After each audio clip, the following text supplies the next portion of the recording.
Hi everyone, you may already know me as Christina, the dietitian from Sherbourne Health.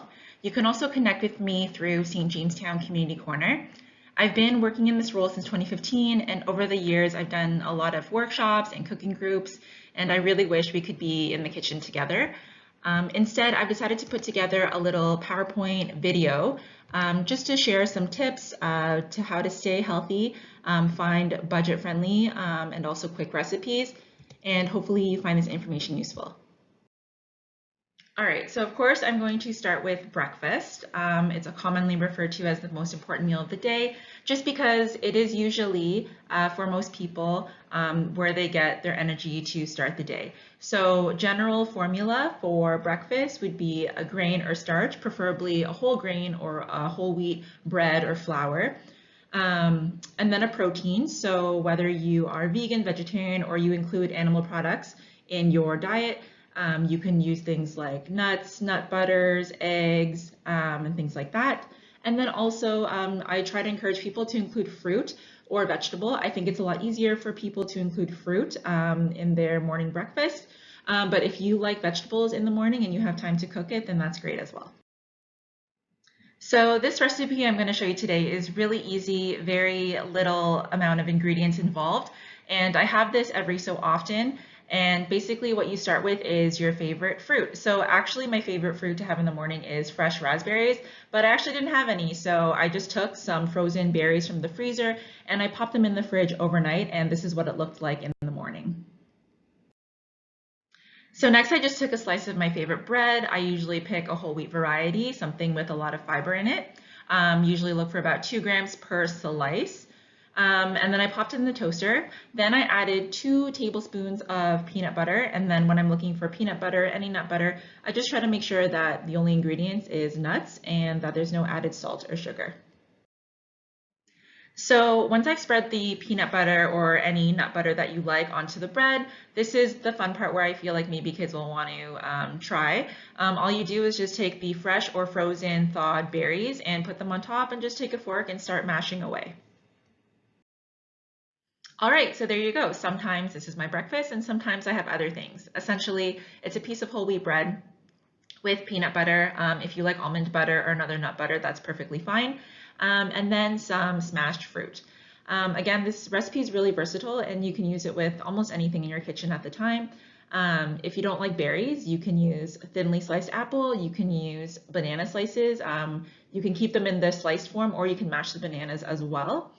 And if you are still hungry after eating this, which is perfectly fine because everyone's appetite is different in the morning, you can make a second slice with the same ingredients, or maybe you can have some eggs on the side after. You can wash it down with a glass of cow's milk or soy milk if you need a little bit extra protein in your day, and then you're good to go. So again, very minimal cooking involved, no stove, and very versatile.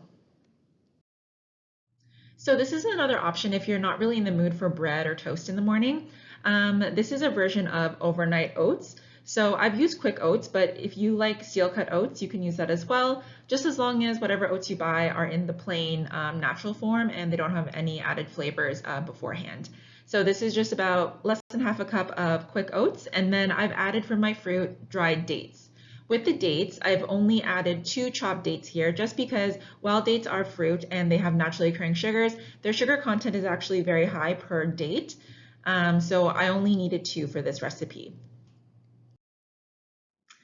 So before you put it in the fridge overnight, this is now where you add your liquid. I often use cow's milk or soy milk. Both work really well. If you prefer to use almond milk or oat milk or rice milk, for your specific needs, that's perfectly fine as well. The only thing I would recommend is when you're ready to eat it in the morning, add maybe a quarter cup of nuts or some seeds, just because almond milk, rice milk, they don't have as much protein as cow's milk and soy milk, so you want to replace that protein. You can even add a spoonful of your favorite nut butter on top before you're ready to eat it in the morning. So this recipe was very simple, but there's so much room for creativity. I haven't even added any cinnamon, which I normally do. If you have spices that you know that you like, feel free to add those. You can also switch up the fruit. You can use the frozen fruit like we did before and thaw that overnight as well with the oats. If you want, you can just put oats and milk in the fridge overnight, and then in the morning when it's ready, you can add fresh fruit. So maybe some sliced apples and cinnamon, some sliced banana and peanut butter.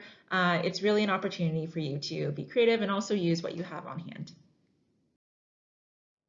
So now I'm going to give you some lunch tips. I obviously don't like wasting food, so I haven't actually prepared anything to take pictures of. However, I'm going to go through some recipes and talk about a little checklist that I go through in my head before I decide I'm going to make this recipe. So hopefully this checklist will help you as well. So this pita bread pizza recipe is very popular. This one is actually from Health Canada's website, but there's so many out there. And now I'm just going to go through a checklist to see if it's a healthy option to try. So when I'm looking at a new recipe, whether that's for myself or for a cooking group, I usually ask three main questions. Is there a whole wheat or a whole grain option? Are there lots of veggies included? And is there a protein source? So as you can see, they've asked for whole grain flour tortillas, which is great. I see 3 to 4 vegetable options here. So there's the pasta/tomato sauce. They've asked for garlic. They've asked for bell pepper and mushrooms. And for the protein, they've asked for turkey and mozzarella. So if you don't eat turkey, you can add a little extra mozzarella cheese, or you can even add some pre-cooked lentils on top to boost the protein. So the last recipe I'm going to talk about today is also from the Health Canada website. It's a turkey and veggie stuffed pita. So, is there a whole wheat or whole grain option? Yes, it asks for whole grain pita pockets. Are there lots of veggies included? Yes, it asks for bell pepper, some grated carrot, Boston lettuce, and cucumber. And is there a protein source? So yes, it asks for turkey as well and Greek yogurt. So before I wrap up, I'm going to talk a little bit more about the protein in this recipe. So if you don't eat turkey, you're welcome to use cooked lentils, cooked tofu, cooked chickpeas, cooked egg. It's really up to you. And then I get a lot of questions about yogurt. So in general, I just recommend whatever yogurt you buy, just make sure that it's the plain version and not a flavored version. If protein is something that you're struggling with, then you can opt for Greek yogurt. It does have a higher amount of protein in it. But if you feel that you get enough protein from your meals and your snacks, then there's nothing wrong with plain traditional yogurt. In terms of the fat content, really, if you want to feel, full and satiated, there's nothing really wrong with a higher fat yogurt, maybe 3 to 6%. Really, the fat that we need to watch is the fat in processed, deep fried foods that we get outside. So the fat in yogurt isn't really something to be feared. If anything, it'll help you feel fuller for longer. So I just want to say thank you for watching this video. I really appreciate your time. If you do have any specific nutrition or health concerns, always consult with your family doctor or registered dietitian if you have access to one. It's really important to note that this video was meant for, a wide general audience, and anything that's very specific would require some more one-on-one time with your healthcare provider. You can connect with me through Sherbourne Health Center or the St. Jamestown Community Corner. Just let the staff member know that you'd like to speak with a registered dietitian.